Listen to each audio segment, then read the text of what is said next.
come on. It's the Wolfkeeper show. Get ready, come on, let's go. Yeah. Woo. Yeah. It's the Wolfkeeper show. Boy. So y'all signs already. Yeah. Shelly Dale. It's my boy Tyrone Scott somewhere rocking with the Junkie Dogs. And Dale's in his house. Shack. For all the people out there that love us, we love you back. Thank you all. Get ready for an amazing show. For the Wolfkeeper. Get ready. Here we go.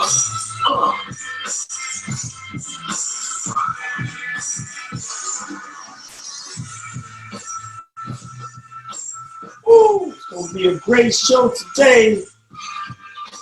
Susan! Hey! Are you there? I am. How you feel? I am feeling awesome. Thank you. And how are you? I feel amazing. I have to tell you, I love that color because that's that looks like a burnt orange. What color is that?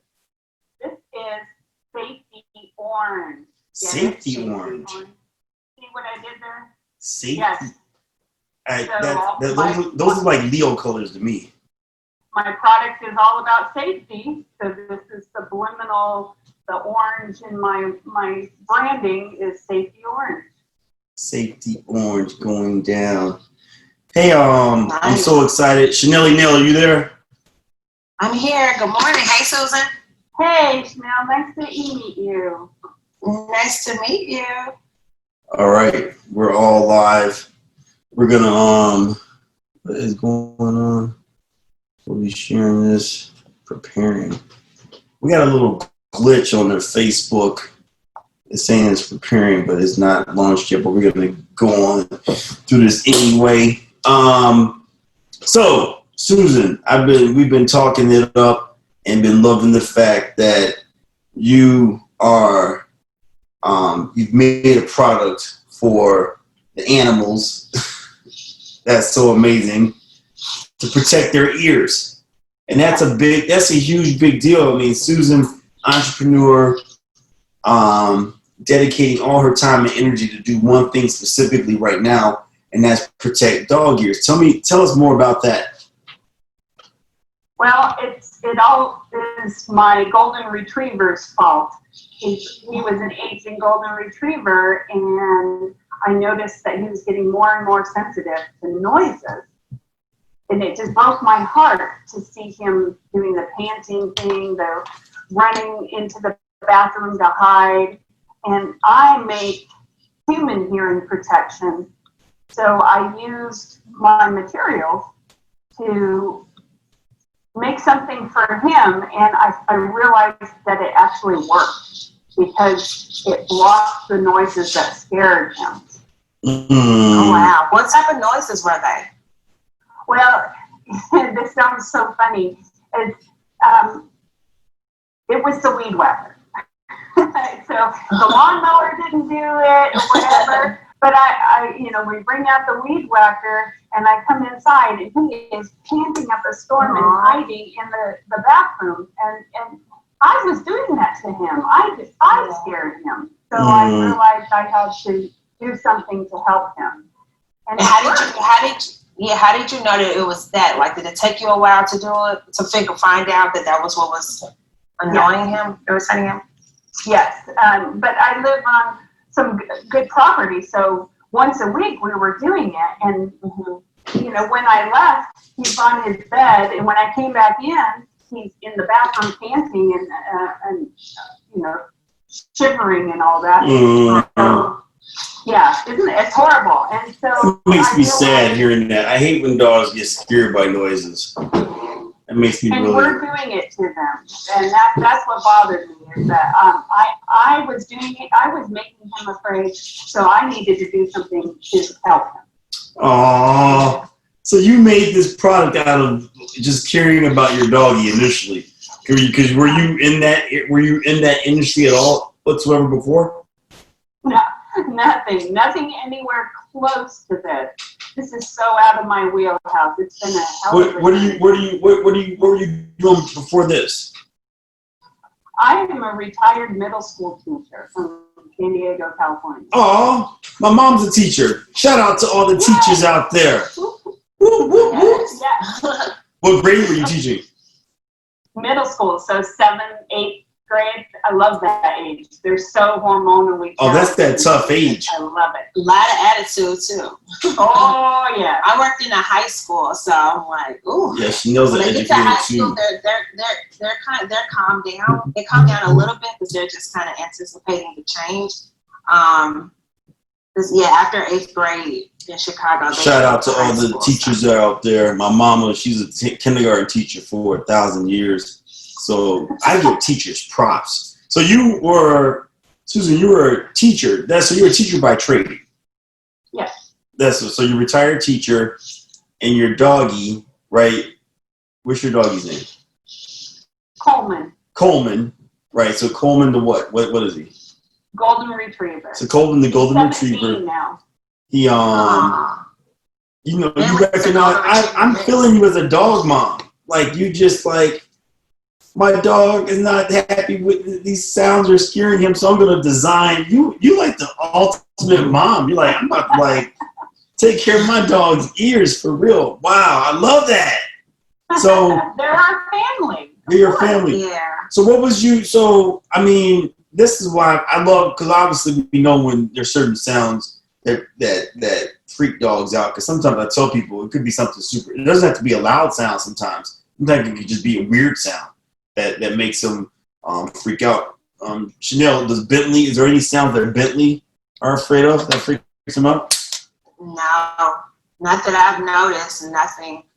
Even with the fireworks, you know, a lot of people say that dogs are afraid of the fireworks. I'm more so nervous about the fireworks than he is. Oh. You know, in Chicago, they were doing fireworks for like since May. That's what I was telling Susan. I was telling Susan every night. They started early here. Oh my gosh, I cannot sleep. And it's like belly out, paws up. It did not faze him at all. I'm like, well, okay. Even thunderstorms, I'm the nervous wreck, and he's like, Susan, can we get some plugs for Chanel? Yeah. We're gonna get some. We're gonna get Chanel some plugs. So you decided. So you're like, doggy, dun dun dun. Here I am. You made this. So walk me through that process. Like, how did you decide? Did you just grab a sketchboard? Are you like an engine? Do you all do engineering on the side? How did you get to the point of like designing some earplugs? So I have a good friend that lives up in Lake County, up in Chicago land, and she is a veterinarian, and now she is on my board. And I went and spent a week up in her clinic, and I did ear impressions of anything that walked through that door. Really? Just so I can see what the inner anatomy looked like. When you say ear impressions, like you were taking like clay or just what? Like how were you getting it? Silicone. It's a 2-part silicone. It's the stuff that I use for human hearing protection. And so I got all these. But how'd you get to that point of realizing that you needed silicone to do that? Like, were you reading something and then said, "Hey, use silicone to get the impression. From the impression, make the mold"? Like, how'd that happen? It's just what I did for humans. So I just did it on the dog.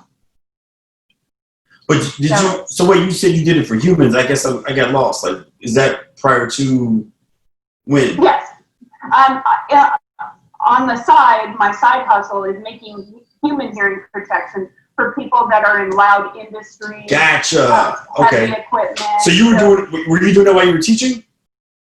No, since I moved up here to Washington State, it's just something that I do on the side to help people, even autistic children, so that they have blocking the noises that make them anxious. So it kind of just goes hand in hand. Gotcha. Children, people, dogs, we all need help. Okay, so you were already dealing with humans in ears, so you're into ears, period, then. I guess so. You're the ear queen. Okay. So that's a big deal because ears are super important. We love hearing things, right? And I thought about that too. Two industries that I've been in. I was in the music industry, and some of the old timers would say wear earplugs, and people are like, oh, I'm not wearing earplugs but then like I can tell that my hearing is definitely, being around loud music and concerts. But then that's a whole. We don't really take hearing and things that can damage the eardrum seriously. So let me ask you this, because I know sometimes I'll see people when fire hydrants go down the block and they hear something loud and they plug their ears. Should we be protecting our ears around loud sounds on a regular basis? Well, your hearing is irreversible ear damage. So you're not going to get that back. So absolutely, anytime that there's anything, a weed whacker even, you should be wearing hearing protection. Wow. So think about this. So you're doing all these loud musics and things, but dogs hear it 5 times louder. Wow. Think about how loud our world is. And they are companions. Susan, you just changed my life just like that. So I need to really get control over it when Chanel screams at me. Chanel, no more screaming at Toriano over little meaningless things. Susan, I did tell you that he was going to be picking on me, right? She warned me. Yeah, okay. It's not picking, it's just... See, here it goes. I'm sitting here listening and enjoying your conversation, and here he goes picking on me. No, we're just discovering that ears and hearing I are never important. scream at you, Toriano. This is You never give me a reason to scream at you. The off-camera is brutal. Behind the scenes. Okay, so wow, Susan, this is the third. We've been having some amazing shows all week. Chris Roy on Saturday told us how he travels around on his plane rescuing dogs. Yesterday, Arturo Sosa developed an app because he was frustrated how the shelter process. And then here you are today, Susan Hansen saying, "Hey, I care about dogs' ears." I'm like, this is just dogs are just. Shows like the sensitivity of humanity. You know what I mean? It's like an ambassador of humanity. And like Gandhi said, you can judge a culture by the treatment of their animals. And like, boom, you're taking the time to develop a product to protect dogs' ears. Everyone, my mom, she says it and she means it because she's a kindergarten teacher. Only time I hear her get mean, she's like, everyone with these fireworks should go to jail and rot forever. Oh, they're horrible. My poor dog, because her Doberman is like scattering around for the fireworks. So fireworks season, and you're saying that your patented process, you can put those earplugs in a dog's ears and protect their ears. Is that what we're hearing? Absolutely. Aww. So let me explain though. It's not a plug and play type of thing. There is learning, training involved in it. Okay. It's like a dog that needs to be trained not to run in the road, or a puppy wearing a collar and a leash for the first time. Mm-hmm. They eventually learn and accept them. So these are super soft, specially formulated foam for their ears, and it goes deep into the ear canals.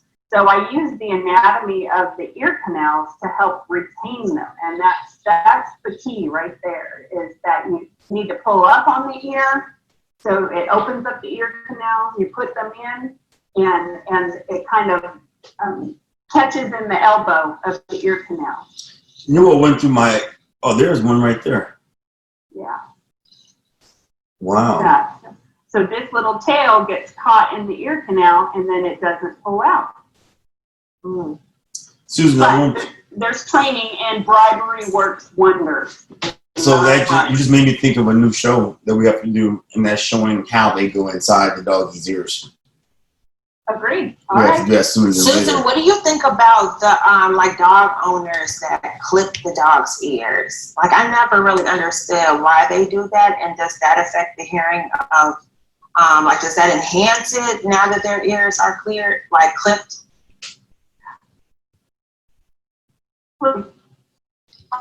Hair, which is a grooming thing that they do. But no, since these are molded specifically to that dog's ear because it's a memory foam, it'll be a good solid seal on any dog. But Chanel, I think when you're asked, Chanel, are you talking about clipped or cropped? Like when you crop a Doberman's ears, like when a dog's ears are cut? No, like they cut the ears off. Am I saying it correctly? Yeah. Like, No, I know, like with pit bulls. Yeah, it's called. I know that some owners are.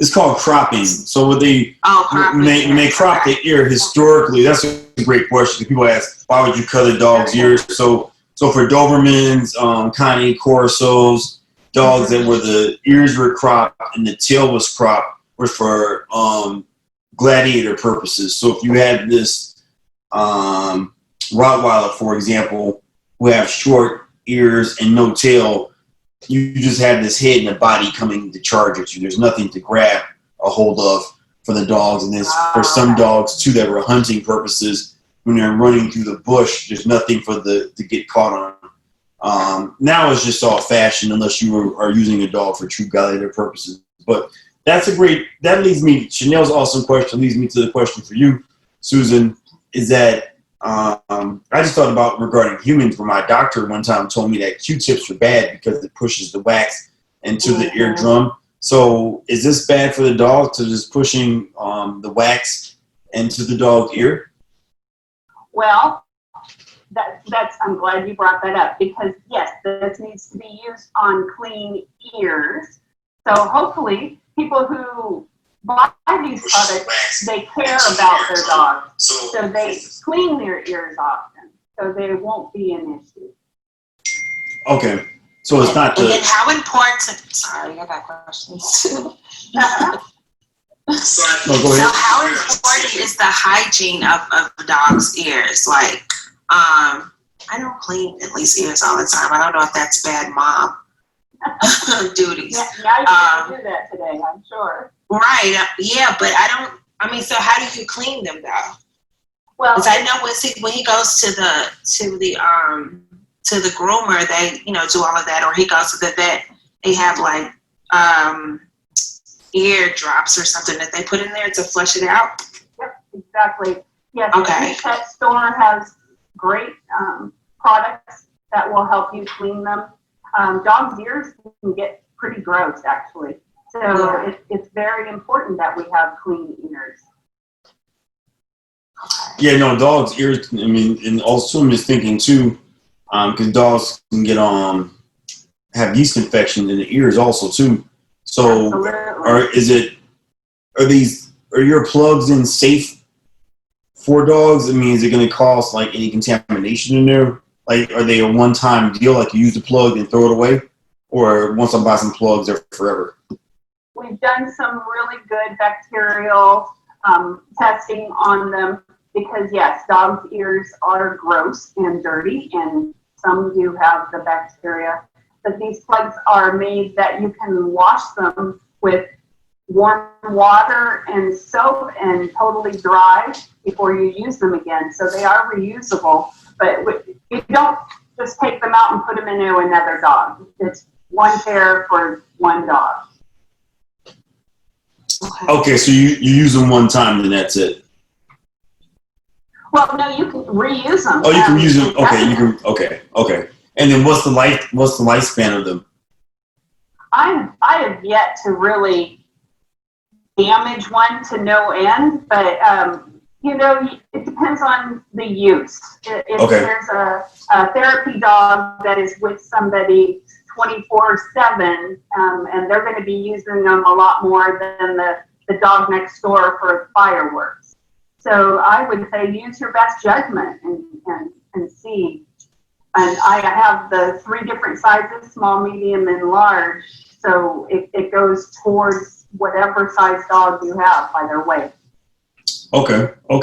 No, I love that. And it's, once again, I'm just thinking this, what a great opportunity too for police dogs that have to go through training, because when we're training a dog for that's going to be in situations where they're going to be around gunshots, we actually use sound effect downloads, audio downloads that we play to get the dog comfortable with the sound of gunshots, or hunting dogs have to get accustomed to gunshots. So is this something, have you talked into that market, Chet? People that use dogs for...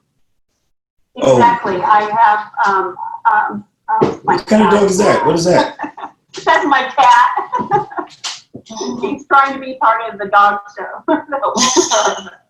So, yes, I have spoken with, and I have them in the hands of different police departments as well as military, because it is important to do this training that you talked about to get them desensitized. However, desensitized doesn't mean that their hearing is safe. Just because a hunt dog doesn't flinch when a shotgun is shot over its head doesn't mean it's a good hunt dog. It just means that you just damaged that dog's hearing.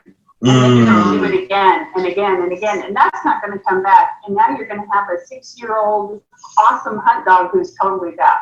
Wow. Now, have you got any pushback from like some of these old timers saying my dog don't need no damn earplugs, or like that's gonna make my dog weak, or I want my dog to experience the real thing, whether it's a police officer or whether it's a hunter? Yep, I have, of course. And if you care about your dog, you will protect their hearing. This is a new thing, so people are kind of skeptical about it. But if you I just want to plant the seed so people can think about it. Next time something loud happens and their dog flinches or gets afraid, they go, oh yeah, I haven't even thought about that. Oh, I better protect his hearing. So, loud environment, concerts, airplanes, the world is loud. The world is loud. You should use it as a tagline. So, what I just thought about too, as far as like protecting the dog, getting them accustomed to this. Once they get used to it, do you have to use it for life then for the dog? I mean, because then, like for a police dog, for example, if they start with that, like how much have you done any tests to see how much it actually does reduce the sound? Is there any way to actually run studies like that? Yes, there is. These are equivalent to what the human hearing protection is, which would be a 31 NRR. That's the rating. So what it does is it drops the noises, damaging levels down to a 31, which is like speaking volume. So say the airplane flying by, it drops down, but your dog can still hear your voice and hear your commands, but the damaging noise levels are not damaging their ears. Does that make sense? No, I totally. So how do we know then that it's 31? That's the. How did we get to that point? That's actually tested and been done on dogs to know what the damaging level is. Testing on the materials and different decibel levels through the material. Yeah. Okay. Very cool. Yeah, I'm just thinking there's so many different ways to use that product. It's super exciting. Are you now from a business stance, do you have other competitors or other people that are doing this on the field? Not the in-ear hearing protection. In-ear is strictly me, and I patented. So it is just crit ear. And I also have future developments for horses and, the mounted shooting horses and the police, the police horses, thoroughbreds, hunting mules. So I'm getting into the horse world as well. And then also electronics. So I'm working on electronic ones for the hunt dogs, as well as the working dogs that has a communication piece in it. So the handler can talk to the dog. Wow. The hearing is protected. How would that work? Would they have like a little microphone? It's all in the works. So tell us. Where's the microphone? I can't tell you the secret sauce yet. No, it's all about protecting the dog, though. Wow! So you're gonna make one that has a hit. So like I can act like James Bond and then tell my dog, "Hey, Johan, meet me over here," and I'll talk right into his ear. Yep. That That's is, exactly you know it. what? That would be, ooh, that would be crazy because like in the show ring, that's interesting because once the dog is in the ring, you're not supposed to talk to the dog. But if you had like some little secret microphone, you be like, hey, straighten up, look straight. Yeah, That's yeah. cool. So Wow. I see on this, on your watchers, somebody just asked, do dogs really need ear protection? Well, can you hear? They can hear. Yes, of course they need hearing protection. They do need, right. Yeah, of course. That's what I'm saying for you, because the dog, like you said, it's irreversible. Dog, they're exposed, which also too would reduce on the separation anxiety and other anxieties that come with. Because what ends up happening a lot of times for dogs that are super afraid of sounds, sometimes the first, especially depending upon the breed, the first thing that a person does is they start picking the dog up, you know, in like a baby. So then that increases the anxiety for the dog because then if the owner's not around, they're looking for them. So instead of the dog being reactive at all to a sound, this is a way that you could, you know, if you know that it's going to be, for example, the next big loud incident probably will be like election day. There's going to be a lot of people out doing all kind of different things, all kind of parties, whatever else. So you could prepare your dog for those days, New Year's, Super Bowl parties, or whatever. That what a new, different kind of concept. Because I know they do have the actual ear muffs for dogs, things that you can put on the entire ear. Which I always wondered about that, like how did that stay on the dog? But this, you're the first person to invent something that goes inside of the ear. Yes, and you know that it is protecting them because there are no holes, ill-fitting muffs, or if you have the tight shirt for them, they can still hear the noises that scare them. These go into the ear, fit them thoroughly, and it's very comfortable and soft for them. And soon they don't even realize they're there.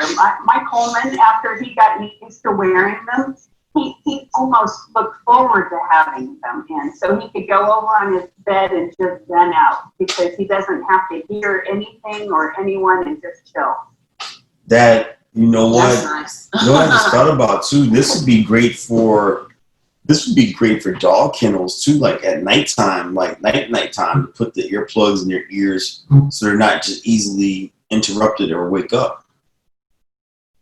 And I know firsthand knowledge that if it is consumed, it does come out whole.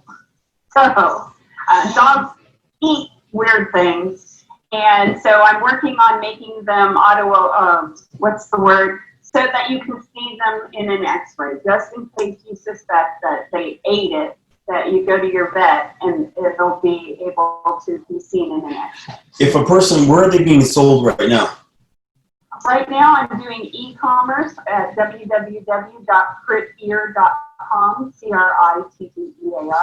I am working on getting into Amazon as well, and I also have started selling wholesale for retailers at these things as well.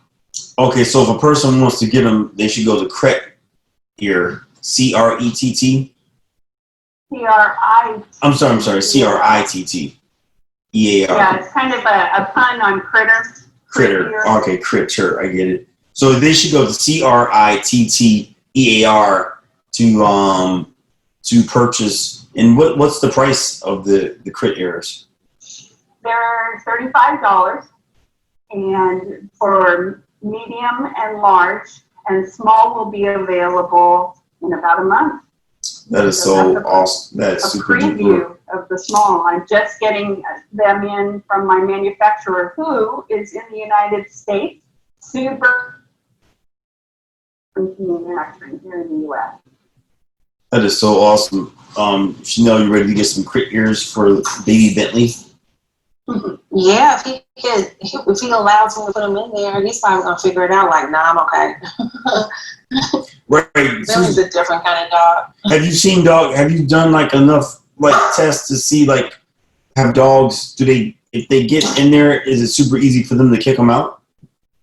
Well, because I use the anatomy of the ear canals, it does help with the retention. But sure, yeah, they can get them out. That's where the training comes in. That you just keep it a fun and positive training with some bribery, treats, loves, whatever. And like I said before, soon they don't even realize they're there because they're so soft and pliable, and they can still hear your voice. They can still hear your voice, so it's not like you put them in and then all of a sudden you're calling your dog, "Hey, Bentley," and he's looking at you like, "What?" So they can still hear your voice. Yes, okay, that's good. I think he heard you too, Toriano. He was thinking like, "What?" He heard me. Well, this is so super amazing. Susan, before we end the show, I have to ask you a question and put you on the spot like I've been putting all the guests on the spot. Are you ready? Oh my gosh. I'm ready. Born ready. Born ready. Of course, you're an entrepreneur. You have to make tough decisions every day. You got to be put on the spot every day. So I'm ready to put you on the spot right now. So you are guest 3 of our second season. Prior first season, we did 27 episodes. Now we have a total of 60 episodes that are booked. Thanks to Dana Humphrey, the Beast, Chanelli Nell, Joyce, and the whole Wolfkeeper team. The question that we were prepared to ask you today, we're going to put you on the spot. Will you be our guest January 3rd, 2021?